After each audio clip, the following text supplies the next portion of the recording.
ይቅርታ ደህና ነሽ እህቴ? አህመድ እባላለሁ።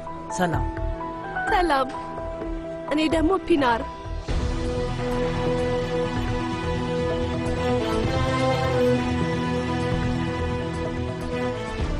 ስታይ የማሳዝን ደስ የምልና ሰላማዊ ሰው መስላለሁ።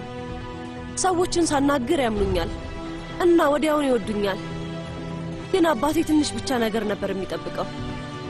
ትክክለኛውን ሰዓት ሲመጣ ሌሎች ሰዎችን ገንዘብ፣ ቀለበት እና ኪሳችንን ማደለቢያ የሚሆን የሚታደን ሰው እንፈልጋለን።